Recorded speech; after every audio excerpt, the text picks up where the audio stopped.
Hola futuros compañeros del Valhalla, bienvenidos un día más a mi canal, el canal de Rudex Norris, sí señor, con los mitos de Cthulhu volumen 2 de HP Lovecraft. Y estamos, después de haber terminado la historia de la ciudad sin nombre. ¿Por qué? Porque, sí, ya los que no la habéis visto, os recomiendo que lo miréis. Es una historia bastante cortita, solo de dos capítulos, de dos vídeos, realmente. Así que si os interesan las historias cortas, ahí lleváis una. Y empezamos con el horror de Dunwich, que para ser sinceros no es poco. O sea, estoy mirando, tiene 4 capítulos, 5, 6, 7, joder, su puñetera madre, ¿en serio? ¡Hola! Hay un huevo. O sea, hay muchos capítulos, ¿vale? Olvidad de que va a ser corto. Voy a ir intentando hacerlo bien, pero no creáis que va a ser mañana lo acabo. No, no, no. ¿Vale? Así que vamos a empezar. El horror de Dunwich, solo de HP Lovecraft. Las gorgonas, las hidras y las quimeras, tan terroríficas leyendas de Celeno y las arpías. Las terroríficas leyendas de Celeno y las arpías pueden reproducirse en el cerebro de las mentes supersticiosas, pero ya estaban allí desde mucho antes. Son meras transcripciones, tipos. Los arquitectos están dentro de nosotros y son eternos.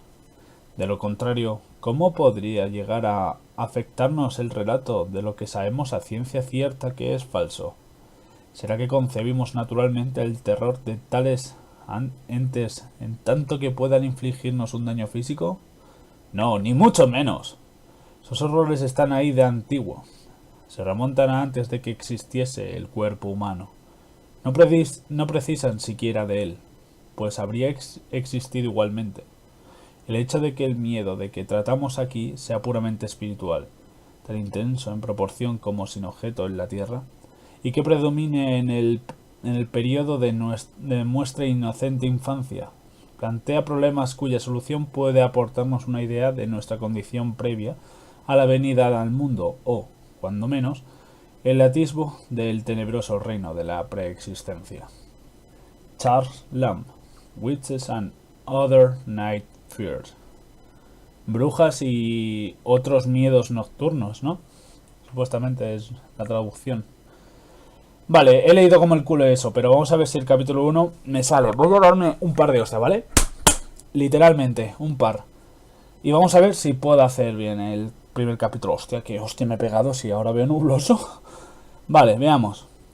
Cuando el que viaja por el norte de la región central de Massachusetts se equivoca de dirección al llegar al cruce de la carretera de Aylesbury, nada más pasar Dance Corners, verá que se adentra en una extraña y apenas poblada comarca. El terreno se hace más escarpado y las paredes de tierra cubiertas de maleza van encajonando cada vez más el asinuo camino de tierra. Los árboles de los bosques son allí de unas dimensiones excesivamente grandes y la maleza, las zarzas y la hierba alcanzan una frondosidad rara vez vista en las regiones habitadas. Por el contrario, los campos cultivados son muy escasos y áridos, mientras que las pocas casas diseminadas a lo largo del camino presentan un sorprendente aspecto uniforme de decrepitud, suciedad y ruina.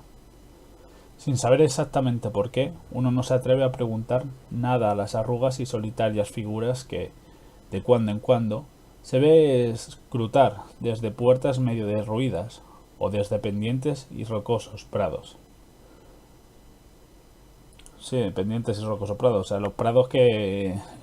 como si fuese de una montaña, estoy pensando yo, no sé.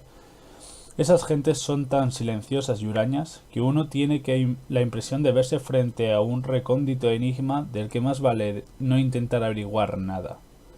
Como el de las historias anteriores, que por ser un curioso de mierda saber lo que le pasó. Y es... bueno, sí, sabemos lo que le pasó, pero quiero dejarlo en incógnita, ¿vale? Para los que no se lo hayan leído. Y ese sentimiento de extraño desasosiego se recrudece cuando, desde un alto de camino, se divisan las montañas que se alzan por encima de los túpidos bosques que cubren la comarca.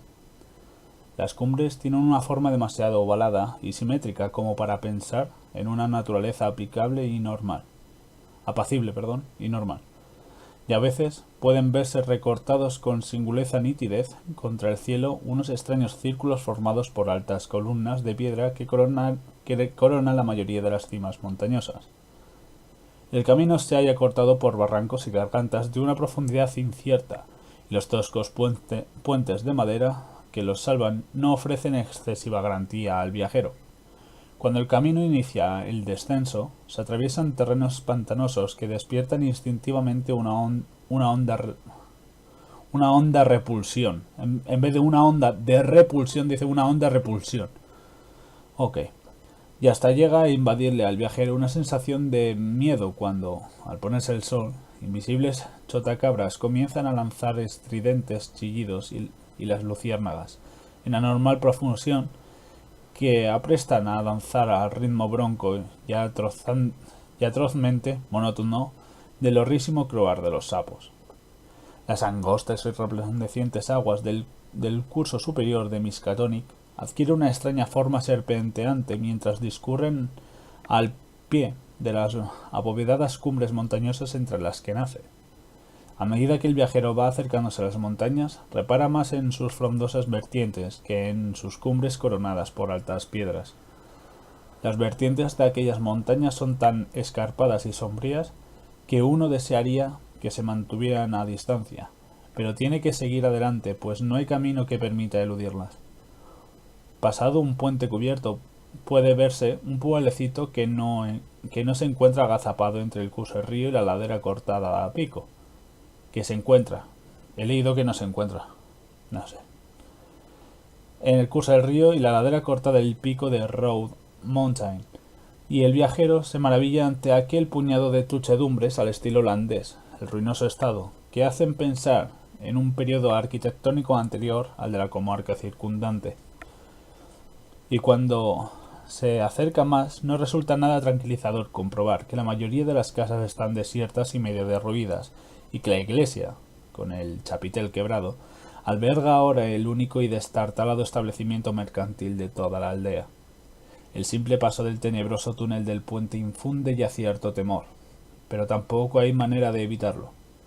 Una vez atravesado el túnel, es difícil que uno no les salte la sensación de un ligero hedor al pasar por la calle principal y ver la descomposición y la mugre acumulada a lo largo de los siglos. Siempre resulta reconfortante salir de aquel lugar y, siguiendo el angosto camino que discurre al pie de las montañas, cruzar la llanura que se extiende una vez traspuestas las cumbres montañosas hasta volver a desembocar en la carretera de Aylesbury. Una vez allí, es posible que el viajero se entere de que ha pasado por Dunwich. Apenas se ven forasteros en Dunwich, y tras los horrores padecidos en el pueblo, todas las señales que indicaban cómo llegar hasta él han desaparecido del camino. No obstante, ser una región de singular belleza, según los cánones estéticos de boga, no atrae para nada a artistas ni a veraneantes. O sea que no es un sitio para turistas. No lo hacen así a posta. Hace 2 siglos, cuando a la gente no se le pasaba por la cabeza reírse de brujerías, cultos satánicos o siniestros seres que poblaban los bosques, Rudex aprende a hablar, daban muy buenas razones para evitar el paso por la localidad. Pero en los racionales tiempos que corren, silenciado el horror que se desató sobre Dunwich en 1928, por quienes procuran por encima de todo el bienestar del pueblo y del mundo. La gente elude el pueblo sin saber exactamente por qué razón. Quizá el motivo de ello radique, aunque no pueda aplicarse a los forasteros desinformados, en que los naturales de Dunwich se han degradado de forma harto repulsiva, habiendo rebasado con mucho esa senda de regresión tan común a muchos apartados rincones de Nueva Inglaterra. Los vecinos de Dunwich han llegado a construir un tipo racial propio, con estigmas físicos y mentales de degeneración y endogamia bien definidos. Su nivel medio de inteligencia es increíblemente bajo, mientras que sus anales despiden un aspectoso tufo a perversidad y a asesinatos semi-encubiertos, a incestos y a infinidad de actos de indecible violencia y maldad. Indecible, sí, lo he dicho bien. La aristocracia local, representada por los 2 o 3 linajes familiares que vinieron procedentes de Salem en 1692, ha logrado mantenerse algo por encima del nivel general de degeneración, aunque numerosas ramas de tales linajes acabaron por sumirse tanto entre la sórdida plebe que solo restan sus apellidos como recordatorio da origen de su desgracia. No sé por qué, no sé. Me ha sonado muy mal esa frase. Algunos de los Wadley y de los Bishop siguen aún enviando a sus primogenios a Harvard y Miskatonic, pero los jóvenes que se van rara vez regresan a las semi-derruidas techumbres de estilo holandés bajo las que tanto ellos como sus antepasados nacieron y crecieron. Nadie, ni siquiera quienes conocen los motivos por los que se desató el reciente horror, puede decir qué le ocurre a Dunwich, aunque las viejas leyendas aluden a idolátricos ritos y cónclaves de los indios en los que invocaban misteriosas figuras provenientes de las grandes montañas rematadas en forma de bóveda, al tiempo que oficiaban salvajes rituales orgiásticos contestados por estridentes crujidos y fragones salidos del interior de la montaña. En 1747, el reverendo Abijah Audley, recién incorporado a su ministerio en la iglesia congregacionalista de Dunwich, procedió un memorable sermón sobre la amenaza de Satanás y sus demonios que se cernían sobre la aldea, en el que, entre otras cosas, dijo: «No puede negarse que semejante monstruosidad integrante de un infernal cortejo del demonio son fenómenos harto conocidos como para intentar negarlos. Las impías voces de Azazel y Buzrael, de Beelzebú y de Belial, los oyen hoy saliendo de la tierra aún más de una veintena de testigos de toda confianza. Hasta yo mismo, no hará más de 2 semanas, pude escuchar toda una alocución de las potencias infernales detrás de mi casa. Los chirridos, redobles, quejidos, gritos y silbidos que allí se oían no podía proceder de nadie de este mundo. Eran de esos sonidos que solo pueden salir de recónditas cimas que únicamente a la magia negra les ha dado descubrir, y al diablo penetrar». Me he metido muchísimo en el papel. No había pasado mucho tiempo desde la lectura de este sermón cuando el reverendo Audley desapareció sin que se supiera más de él. Si bien sigue conservándose el texto del sermón impreso en Springfield. Los Simpsons.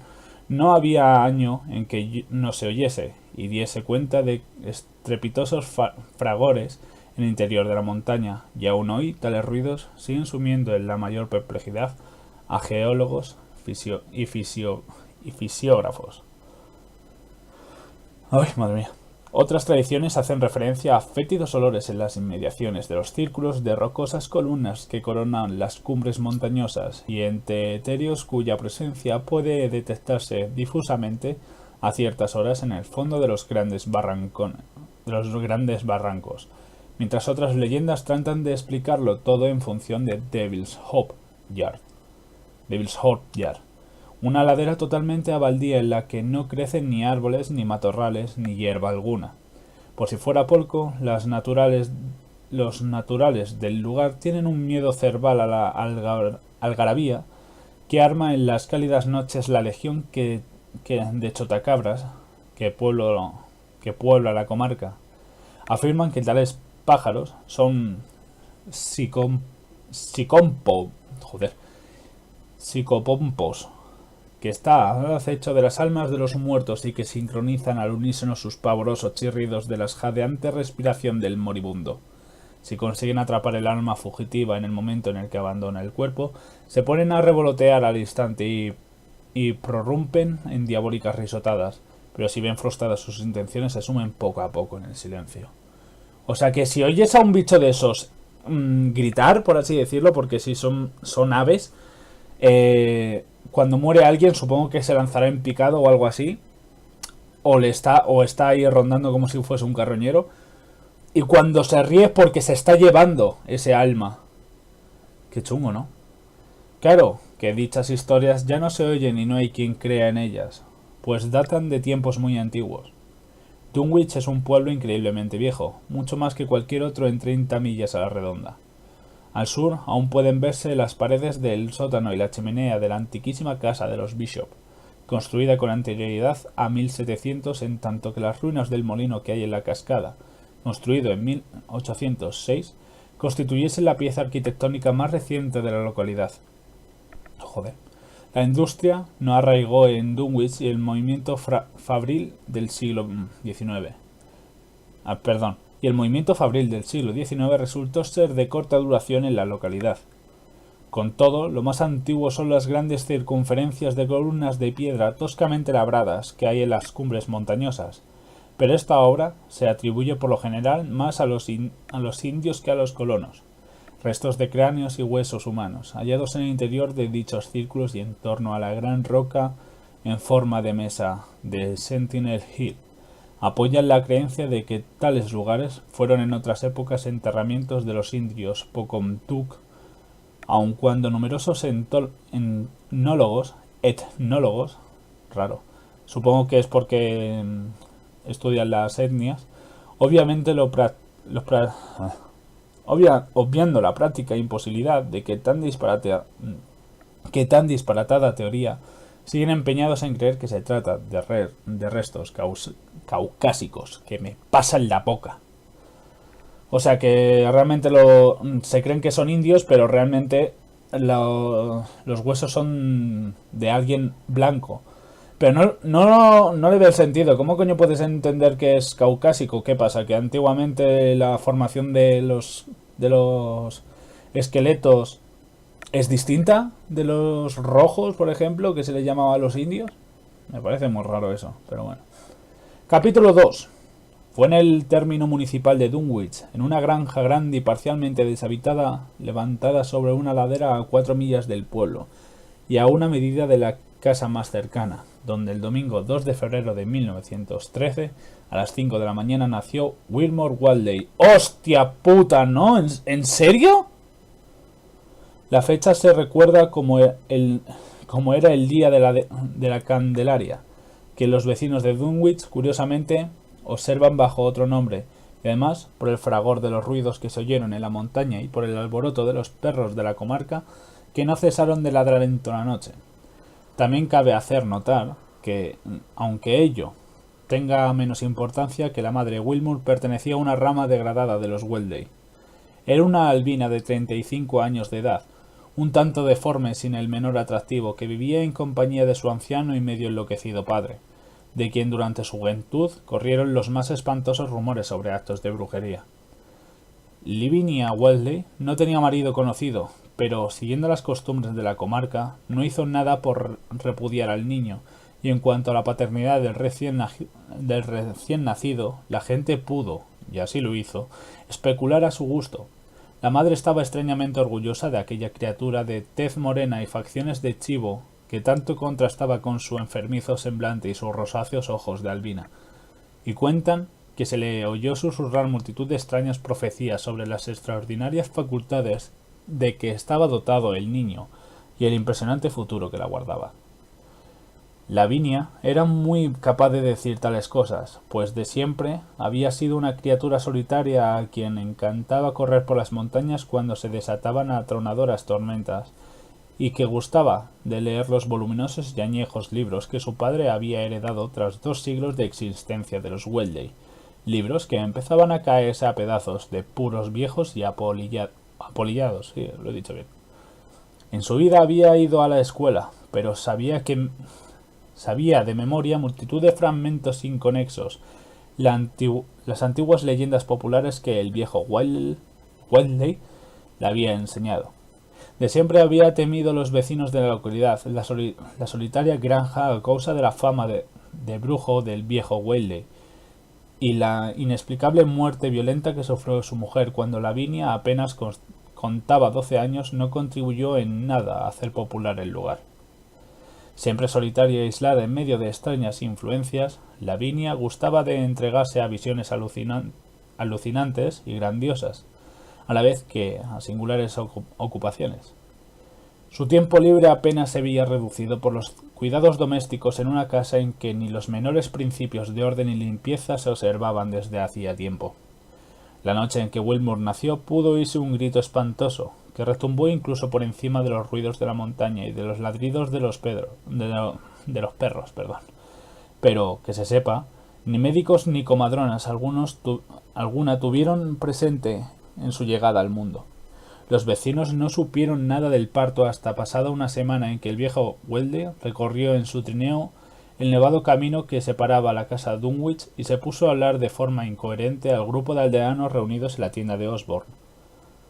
Parecía como si hubiera producido un cambio en el anciano, casi si un elemento subrepticio, no he oído esa palabra en mi vida, nuevo, se hubiese introducido en su obnubilado cerebro, transformándole de objeto en sujeto de temor, aunque, a decir verdad, no era persona que se preocupase especialmente por las cuestiones familiares.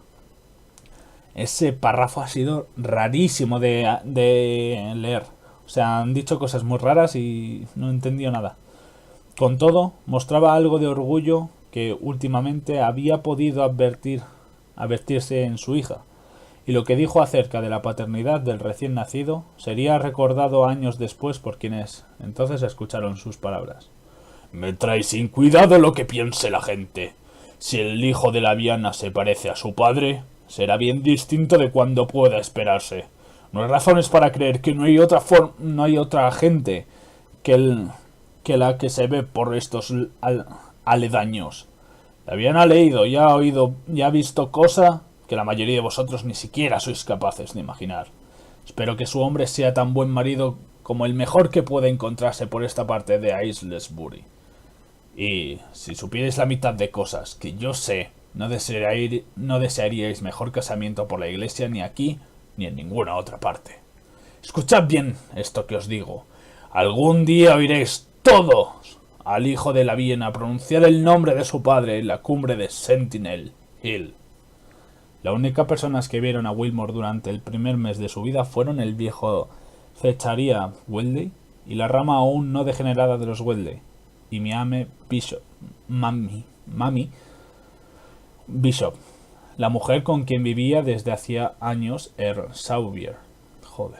La visita de Mammy, es que es Mamie, pero Mammy mejor, obedeció a la pura curiosidad y las historias que contó confirmaron sus observaciones, en tanto que Zechariah fue por allí a llevar un par de vacas de raza Alderney que el viejo Weldy le había comprado a su hijo Curtis. Dicha adquisición marcó el comienzo de una larga serie de compras de ganado vacuno por parte de la familia del pequeño Wilmore, que no finalizaría hasta 1928, es decir, el año en que el horror se abatió sobre Dunwich. Pero en ningún momento dio la impresión de que el destartalado establo de Waldeck estuviese lleno hasta rebosar de ganado. A ello siguió un periodo en que la curiosidad de ciertos vecinos de Dunwich les llevó a subir a escondidas hasta los pastos y contar las cabezas de ganado que pacían precariamente en la empinada ladera junto por encima de la vieja granja, y jamás pudieron contar más de 10 o 12 anémicos y casi exagües ejemplares. No, yo tampoco tengo puta idea de lo que están hablando. Debía ser una plaga o enfermedad originaria quizá en los insalubres pastos o transmitida por algún hongo o madera contaminado del inmundo establo, lo que producía tan crecida mortalidad entre el ganado de Waldeck. Extrañas heridas o llagas semejantes a incisiones parecían cebarse a las vacas que podía verse paciendo por aquellos contornos, y una o dos veces en el curso de los primeros meses de la vida de Wilmore, algunas personas se fueron a visitar a los Weldy. Joder, a ver, que esto está raro. Extrañas heridas o llagas, semejantes a incisiones, parecían cebarse en las vacas que podían verse paciendo por aquellos contornos, y una o dos veces en el curso de los primeros meses de la vida de Wilmore. Algunas personas que fueron a visitar a los Weldy creyeron ver llagas similares en la garganta del anciano canoso y sin afeitar, y en las de la desaliñada y desgreñada hija Albina. Pero puede ser por el niño también, que mete unos mordiscos que da gusto, porque las incisiones creo recordar que es como que has mordido algo. No sé. La primera que siguió el nacimiento de Wilmore, Lavinia reanudó sus habituales correrías por las montañas, llevando en sus desproporcionados brazos a su criatura de tez oscura. La curiosidad de los aldeanos hacia los Weldey remitió tras ver al retoño, y a nadie se le ocurrió hacer el menor comentario sobre el portentoso desarrollo del recién nacido, visible de un día para otro. ¿Qué pasa? ¿Que crece un huevo o qué? La realidad es que Wilmore crecía a un ritmo impresionante, pues a los 3 meses había alcanzado ya una talla y fuerza muscular que raramente se observaba en niños menores de un año. Sus movimientos y hasta sus sonidos vocales mostraban una contención y una ponderación harto singulares en una criatura de su edad, y prácticamente nadie se asombró cuando a los 7 meses comenzó a andar sin ayuda alguna, con pequeñas vacilaciones que al cabo de un mes había desaparecido por completo. Al poco tiempo, exactamente la víspera de Todos los Santos, pudo divisarse una gran hoguera a medianoche en la cima de Sentinel Hill, allí donde se levantaba la antigua piedra en forma de mesa, en medio de un túmulo de antiguas osamentas. Por el pueblo corrieron toda clase de rumores a raíz de las Silas Bishop y de la rama no degenerada de los Bishop. Dijese haber visto al chico de los Whaley subiendo a toda prisa la montaña delante de su madre, justo una hora antes de advertirse las llamas. Silas andaba buscando un ternero extraviado, pero casi olvidó la misión que le había sido llevado allá al divisar fugazmente, a la luz del fragor que portaba, a las dos figuras que corrían montaña arriba. Madre e hijo se deslizaban sigilosamente por entre la maleza, y Silas, que no salía de su asombro, creyó ver que iban enteramente desnudos. Al recordarlo posteriormente, no estaba del todo seguro por cuanto el niño respecta, y cree que es posible que llevase una especie de cinturón con flecos y un par de calzones, o pantalones de color oscuro. Igual era él, porque tenía tez oscura.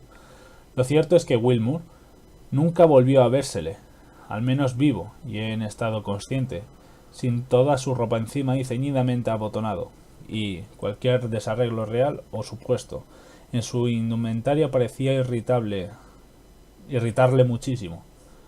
Su constante con el que el escuálido aspecto de su madre y de su abuelo eran totalmente marcado, algo que no se explicaría del todo hasta 1928, año en que el horror se abatió sobre Dunwich. Por el mes de enero, entre los rumores que corrían por el pueblo, se hacía mención de que el rapaz negro de Lavinia había comenzado a hablar cuando apenas contaba 11 meses. Joder. Su lenguaje era impresionante, tanto porque se diferenciaba de los acentos normales que se oían en la región, como por la audiencia de balbuceo infantil apreciable en muchos niños de 3 y 4 años. No era una criatura parlanchina, pero cuando se ponía a hablar parecía expresar algo inaprensible y totalmente desconocido para los vecinos de Dunwich. La extrañeza no radicaba en cuándo decía ni en las sencillas expresiones a que recurría, sino que parecía guardar una vaga relación con el tono o con los órganos vocales productores de los sonidos silbábicos. Sus facciones se caracterizaban a sí mismos por una nota de madurez, pues si bien tenía en común con su madre y abuelo la falta de mentón, la nariz firme y precozmente perfilada, junto con la expresión de los ojos, grandes, oscuros y de rasgos latinos, hacían que pareciese casi adulto y dotado de una inteligencia fuera de lo común. Pese a su aparente brillantez, era, empero, rematadamente feo. Desde luego, algo de chotuno o animal había en sus carnosos labios, en su tez amarillenta y porosa, en su áspero y desgreñado pelo y en sus orejas increíblemente alargadas. Mal rollito.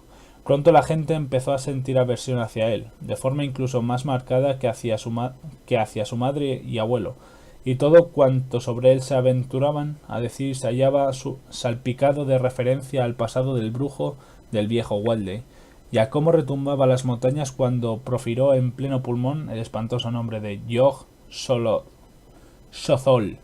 o Sothoth. Yog Sothoth, sí, en medio de un círculo de piedras, y con un gran libro abierto entre sus manos, Los perros se enfurecían ante la sola presencia del niño, hasta el punto de que continuamente se vería obligado a defenderse de sus amenazadores ladridos. Y hasta aquí el capítulo de hoy. Y recordáis que dijo el abuelo, algún día cuando empiece a hablar oiré el nombre de su padre, ¿no? Yog-Sothoth. Bien, de puta madre. Su padre es un dios primigenio, ¿no? Pues muy bien, pues de puta madre. Pues hasta aquí el capítulo de hoy. Espero que hayáis disfrutado muchísimo de este capítulo. En el siguiente capítulo veremos qué más tiene preparados el puto crío de mierda. Y poco más que contar, muchas gracias por esto. Así que recordad que son gratis, así que aprovechad de ello. Un fuerte abrazo y hasta el siguiente capítulo. Adiós.